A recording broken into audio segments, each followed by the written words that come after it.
August 14th, 2012, Tuesday. It was 10:00 and Connors had just finished going over some paperwork he was trying to keep up. He was pleased with the way morning exercises were going. His team was really giving it their all. Connors used his earpiece to call Coach Inferno. "This is Connors. I was speaking to Saber this weekend. Do you have time for a cup of coffee?" Connors waited for the response. "In the hotel dining room in 10 minutes? Great. Bye." Connors finished up what he was doing and headed to the hotel. Inside, Inferno was already seated in the dining area. Connors walked quickly to him and the two shook hands along with greetings. "What did you need to see me about?" Inferno asked. "Well, I didn't need to see you. It's not like any of your team has done anything wrong. On the contrary. I was speaking with Saber and I was impressed by him," Connors said. "He's a good kid. He'll make a fine superhero." "I'm sure he will. Now, I have something to bring up that may be kind of sticky. I want you to know I'm not trying to step on your toes or invade your territory or trying to be a busybody. I mean, I'd rather not talk to you than for you to take me talking to you badly. Does that make sense?" Inferno tried to reassure Connors. "It's fine. If you need to talk to me about something, I'm open to it. It's okay." The tactic Connors was using worked. He clumsily pre-apologized for trying to bring up a topic. Inferno then softened and tried to pull the words from him. "Okay. Well, if there's a good way or a bad way to take something, figure I want you to take this the good way. Okay?" Connors asked. "Sure, what's going on?" "Saber was telling me that 8th team was having some trouble bonding as a team. If that's true, I just wanted you to know that I'd like to help. If you want help, that is." Inferno didn't look happy. "Yeah, that is a problem. I prepared myself to come here and do my best. You know, teach these kids how to be superheroes. But working with these types of interpersonal problems were not on my list. It may not be as bad as you think. Again, if you want my help." "Sure, I could use all the help I can get. First thing you need to do is be super tough.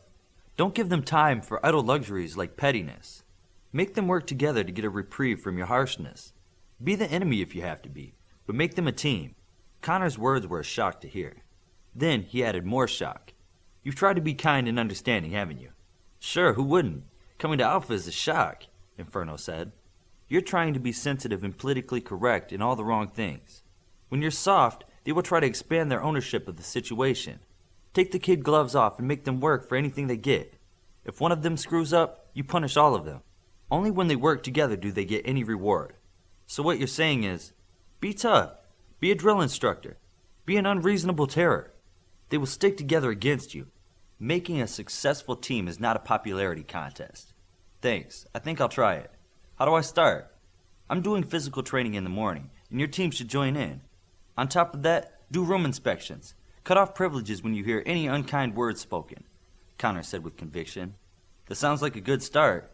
"I tell you, these kids have me at my wits' end," Inferno confessed. "Call them alphas.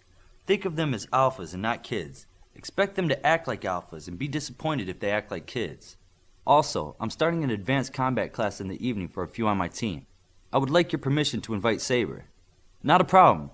I'll have him come see you after specialties." "But if I get them all to hate me, what do I do then?" "If you can get them to act like a team, respect them for it. Rather you work to gain your team's forgiveness than for you not to have a team." Connor stood to end the meeting. "Again, I'm not trying to tell you how to run your team, but if you need anything, just ask. I appreciate the offer. I just might take you up on it." When class ended and first team noticed once again that Connors was not coming for coach's class, Darkspeed knew this was his time now. The other alphas looked at him and wondered what he was going to do. "I've been working on some plans for next match," Darkspeed said. "What are they?" she asked.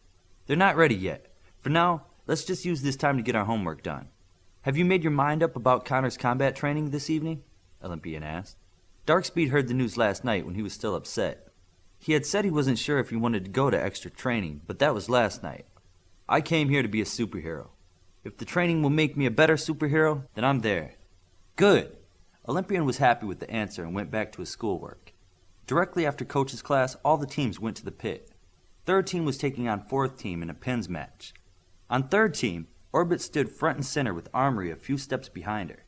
Armory was wearing heavy-powered armor with weapons that he had made in the lab. Isotope flew up into one side. Sniper flew to the other side. Sim took position behind the pins, and Hollow became invisible somewhere on their side of the pit. 4th team took a different approach. Echo, the Italian boy, doubled into two, and both of them stood by the pins. Jack stood next to one of the Echoes, along with Port. The three of them were holding hands. Granite took center in front of Orbit. Morph had become invisible and her location unknown. Flare was transformed into living flame and had taken her position in midair above Granite. When the horn blew, Armory was the first to strike, but he attacked his own teammate. Armory aimed his high-tech guns at Sim and red benched her. Sniper red benched one of the Echoes before he could duplicate again. Port started teleporting himself, one Echo and jacked around the pit at a quick pace. Orbit and Granite seemed like they were evenly matched, until he used his stretching ability to ensnare her. They were still battling fiercely when he wrapped an arm around her neck. Her great endurance allowed her to keep fighting, even if at a disadvantage. Isotope would have beaten Flare easily, but Armory kept attacking his back. Soon, both Flare and Isotope were red benched. Jacked, Port, and Echo kept disappearing and reappearing. Armory turned his attacks on Orbit. Orbit screamed for Sniper to help. Sniper never moved from her place above the field, nor did she answer her teammate. It seemed like she wasn't paying attention to the fight. Like a trap that was finally sprung, Sniper lashed out. The three teleporters had finally appeared in the direction she was looking. Port was her target, and she struck him with her hardest shot. Port was red benched. Echo and Jack were now vulnerable. Armory turned his fire on Sniper. She evaded with her flying skills and took cover behind the far rack of pins. An invisible Hollow now had a position on Jack and Echo. Hollow engulfed both of them in flames and sent them to the bench. Morph had been stalking Hollow. Once her position was given away, Morph attacked. Hollow wasn't that far off the ground, and Morph was strong enough to jump the distance. Hollow, for all her powers, had a red shirt body. Morph finished her quickly. Morph assumed the appearance and voice of Hollow. On the ground, Granite was her only teammate. Looking around like Hollow, Morph became visible and told Sniper she got Morph and would start moving pins. Sniper nodded and started concentrating her fire on Granite. Morph became invisible again. Granite finally fell.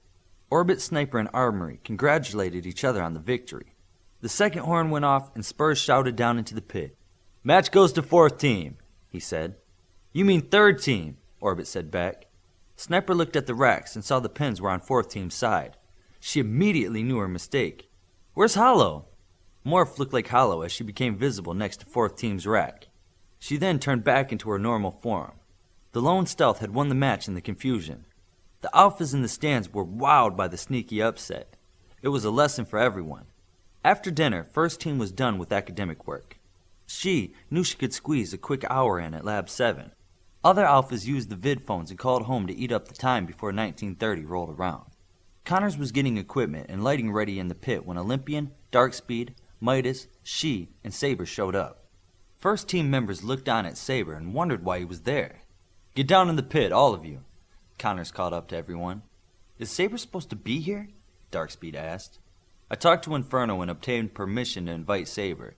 He expressed an interest in getting more training. For everyone here, I just want to let you know that this is going to be tough.